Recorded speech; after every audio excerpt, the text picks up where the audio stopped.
Hola a todos, les saluda Luis Cardoce y bienvenidos a un episodio más de Dinero, Podcast y Negocios.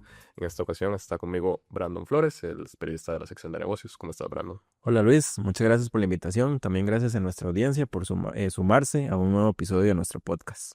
Claro, hoy Brandon nos viene a hablar de un producto nacional que tiene pues dos grandes particularidades. Uno, que no es tradicional en Costa Rica y está hecho en la tierra de un producto que sí es tradicional, como es el café. Y dos, porque fue un producto que en la visita del cantante Bad Bunny al país lo probó y lo subió incluso en sus historias de redes sociales, ¿verdad? Entonces, contanos de qué es lo que estamos hablando, Brandon. Así es, bueno, en este episodio vamos a hablar un poco de la historia del vino costarricense, ¿verdad? El primer vino que se produce, se cultiva y se comercializa en territorio costarricense, específicamente en la zona de Copey de Dota. La empresa se llama Copey State Winery y ya tiene poco más de 15 años en el mercado, pero no ha sido como color de rosa todo el proceso, ¿verdad? Entonces la idea es que durante estos minutos hablemos un poquito del negocio y de cómo están actualmente. Claro, contanos un poquito cómo fue que inició, digamos, este producto tan particular para el contexto costarricense. Y bueno, vos visitaste Sí.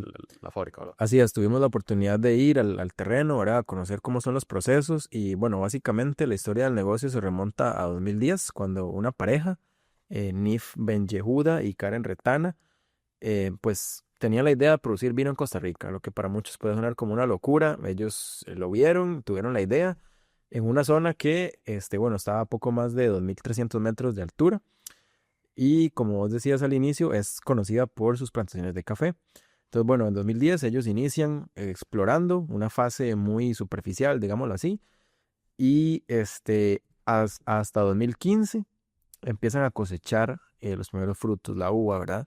Pero el proceso fracasa, ¿verdad? Porque, bueno, eran también como novatos en el proceso Claro. en Costa Rica, ¿verdad? Porque ellos ya tenían viñedos en California y en Israel. Entonces, bueno, intentaron como adaptar el terreno que ya había y la fruta que ya había a las tendencias internacionales. Entonces, bueno, después de esta etapa que duró más o menos unos 5 años, ellos reinician todo el proceso y en el 2020 es cuando ya empiezan a producir vino, ¿verdad? Ya embotellado y demás. Para ese año, alrededor de 600 botellas fueron las que salieron al mercado y para que te hagas una idea de cómo ha crecido el negocio y cómo han ido también mejorando los procesos, ya para el cierre de 2025 estaban 8.000 botellas en el mercado, ¿verdad? Entonces eso habla de cómo ha evolucionando el negocio y también de las variedades, porque actualmente producen vinos como el Syrah, el Sauvignon Blanc, el Pinot Noir, ¿verdad? Que también son variedades muy gustadas por el consumidor costarricense que está más acostumbrado a importarlo. Claro, No va a haber uno con sello costarricense. claro, claro. Y a ver, aquí te voy a hacer una pregunta. ¿Cómo fue que vos los descubriste? Porque, bueno, Ujú. los descubriste antes de Bad Bunny, Sí. ¿verdad? Y esa pregunta tiene que ver también con a quién está este producto diseñado, ¿verdad? ¿Cuál es el Ujú. público meta? Entonces, contanos eso. Bueno, yo ya lo venía como siguiéndole un poco la pista al negocio en redes sociales, pero el detonante, por decirlo así, fue que anteriormente había tenido también la oportunidad de ir al Hotel Nayara en la Fortuna de San Carlos y durante una actividad que tuvimos en uno de los restaurantes nos comentaron un poco sobre el vino costarricense y bueno, ahí ya venía la botella con toda la etiqueta de Copey y demás. Entonces, bueno, propusimos el tema aquí con los editores y tuvimos la oportunidad de ir al viñedo en Dota, ¿verdad? Y ver tanto las instalaciones como los procesos, tanto desde que se siembra la uva hasta el proceso de añejamiento del vino, ¿verdad? Ujú. Claro, pues este es un producto, digamos, que no está diseñado, por ejemplo, para competir Mm, en supermercados, ¿verdad? exacto. Donde tenés vinos de alta calidad o de países, digamos, Ujú. conocidos por sus vinos a un menor precio. Exacto, esto no es un producto masivo, de hecho los mismos representantes de la marca nos decían eso, es un vino que, bueno, está en hoteles, podríamos decirlo de lujo, ¿verdad? O de hoteles de un estatus superior, por ejemplo, Nayara en La Fortuna, el Hotel Waldorf Astoria que abrió el año pasado en Península Papagayo, en Dota también está en el restaurante Almercat, que bueno, fue otro de los lugares que visitó Bad Bunny. Entonces no es un producto diseñado por el momento para ser consumido masivamente, sino también nos comentaban que responde a dos necesidades. La primera es, bueno, el turista que viene con la curiosidad de a qué sabe un vino costarricense, ¿verdad? Porque bueno, lo del café sí es más tradicional, pero el vino es para ellos una novedad y un poco también para el público local, el consumidor local que ya está habituado al vino y bueno, quiere experimentar sabores y los procesos, ¿verdad? De lo que se produce en Costa Rica. Entonces, bueno, por el momento, si alguien lo quiere adquirir en las instalaciones de Copay de State Winery, ahí lo tienen y en algunos otros comercios de la zona de Dota también se puede comprar. Claro. Y ellos no trabajan solo con vino, ¿verdad? También tienen otro tipo de licores y otro tipo de bebidas. Así es, además de la vid, ¿verdad? Que utilizan para el vino, ellos también han lanzado bebidas y otros productos con la uchuva, que ya era como una especie, digámoslo así, de fruta parecida como al cas, ¿verdad? Que es pequeña y con un sabor un poco ácido, y en la cual también tienen varios años de forma paralela con el vino, produciendo licor de uchuva, ¿verdad? Bajo la marca de Golden Rush, que ellos también, ese sí es un poquito más masivo, ¿verdad?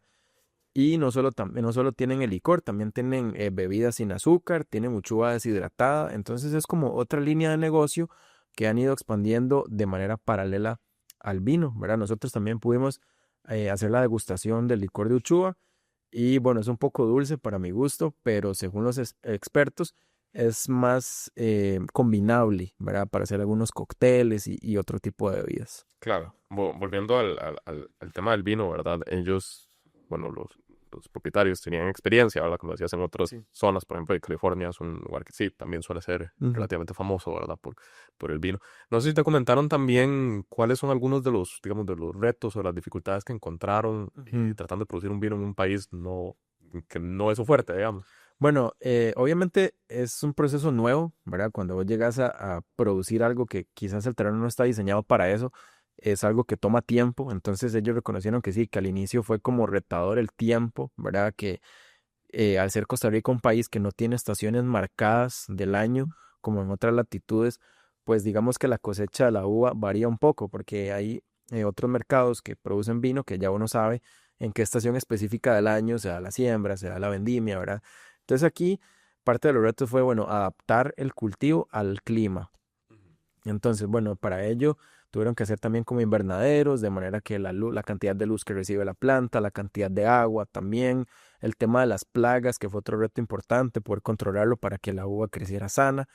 Y bueno, posteriormente también fue como adaptar esos procesos de recolección y demás que ellos venían aplicando en otros viñedos para que se pudiera hacer en Costa Rica. Y al final de cuentas, si lo vemos de manera general, fue un proceso que tomó alrededor de unos 10 años para ya ver un producto final que se pueda vender al consumidor. Claro, sí, y a un consumidor, digamos, que va a pagar bastante por él. Sí, exactamente. La botella anda alrededor de los 23, 24 mil colones de vino, ¿verdad? Claro. Este, por último, bueno, ellos también, al igual que sucede en otros países, han aprovechado un mercado adicional, ¿verdad? Que es el de visitas, el de tours, Exacto. ¿verdad? Al viñedo, contanos cómo funciona eso. Sí, así es.